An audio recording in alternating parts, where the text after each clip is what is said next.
Just before we get into this video, guys, if you want to follow me on social media, on Twitter and Instagram, the links are here. And if you also want to support me on Patreon as well and help out my channel, that would be absolutely awesome as well. But let's get on with the video. Hey guys, it's Wingy here and welcome to a brand new video. Now today, I'm going to be starting a new series on my channel where I take a look at each of the new Who series of Doctor Who. I mean, they're not really new now, are they? Some of them are over 10 years old. But either way, I'm going to be reviewing each of the individual series of Doctor Who. Probably not series 10 or 11 because I have already done them in the past, but series 1 to 9. Just because it would be good to see how certain series hold up, how my opinions have changed on certain series over time. But of course we need to start at the very beginning, all the way back in 2005, where Christopher Eccleston took to the screens as the 9th Doctor. Now this series has a hell of a lot of nostalgia for me because this was my introduction to Doctor Who, as I imagine it was for a number of people watching this video as well. I didn't really know what Doctor Who was, I didn't really know what to expect. If it wasn't for this series catching me the way that it did, I wouldn't be a Doctor Who fan. And so for that, this series is already high in my estimations. It is, for me, one of the most nostalgic times in Doctor Who history. But at the same time, it is actually a very, very, very good series. Now the thing is, it's weird when you look at this series from the perspective of coming into it after the classic series, because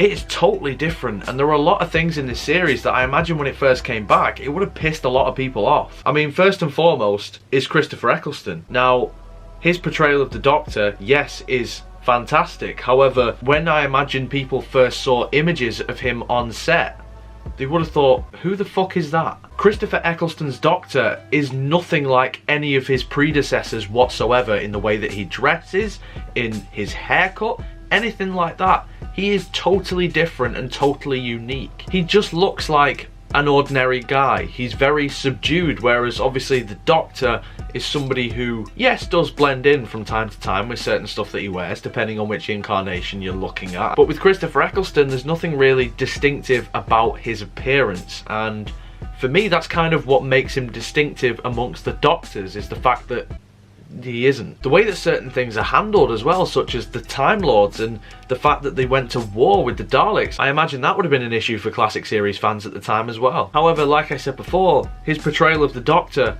is genuinely brilliant. Christopher Eccleston's Doctor is really the Doctor of the modern age, or at least the Doctor that I think we needed in 2005. It is a really interesting spin to see this character, who is usually so upbeat, will always fight till the bitter end, and usually is the person who comes out on top, whereas with the 9th Doctor, it's very obvious throughout this entire series that he's got some sort of PTSD because of the Time War. It added a new layer to the character of the Doctor, and it makes you see him in a totally different way. What especially makes this brilliant is the way that he is portrayed, because Eccleston still does the stereotype of the Doctor where he's a bit weird and he's a bit witty, but he also has that dark edge to him as well. Probably a bit deeper than some of the other Doctors had it, because of what he's experienced with the Time War. An episode like The Doctor Dances, for example, where everybody lives, you can see how much a moment like that actually means to him, whereas I imagine to a previous Doctor, it wouldn't have had the same impact. In this series as well, we get introduced to a brand new companion in the form of Rose Tyler, as played by Billie Piper. Now,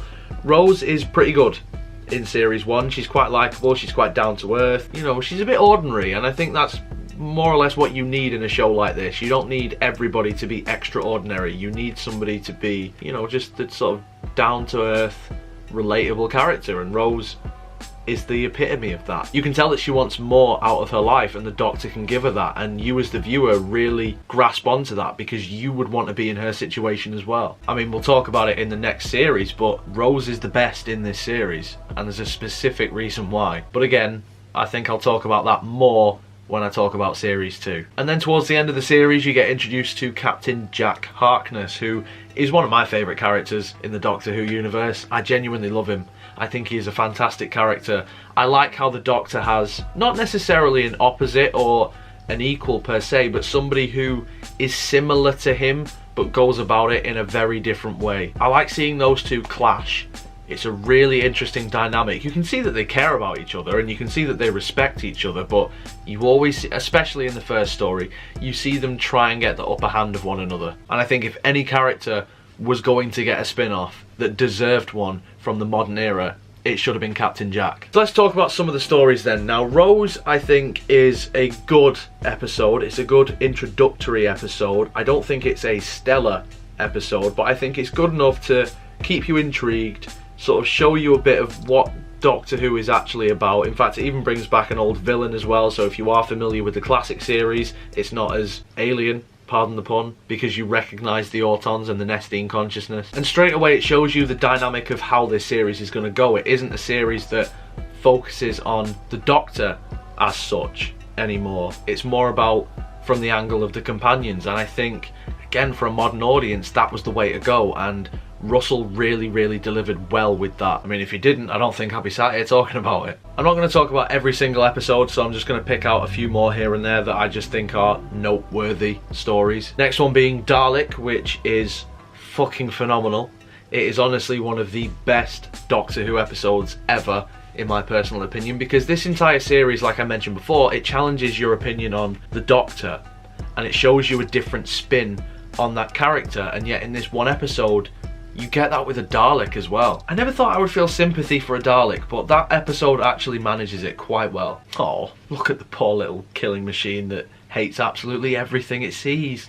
Bless. This episode gives you more of an insight into who the Doctor is, where he's at in his life, and it also reintroduces the Daleks brilliantly, because you see how powerful that these things actually are. Towards the end of the classic series, they did start to become a bit of a cliche and a bit of a joke, whereas this story really brings back the fear factor. The Empty Child and the Doctor dances. Now, I would say this is one of the finest scripts that has ever graced the Doctor Who universe.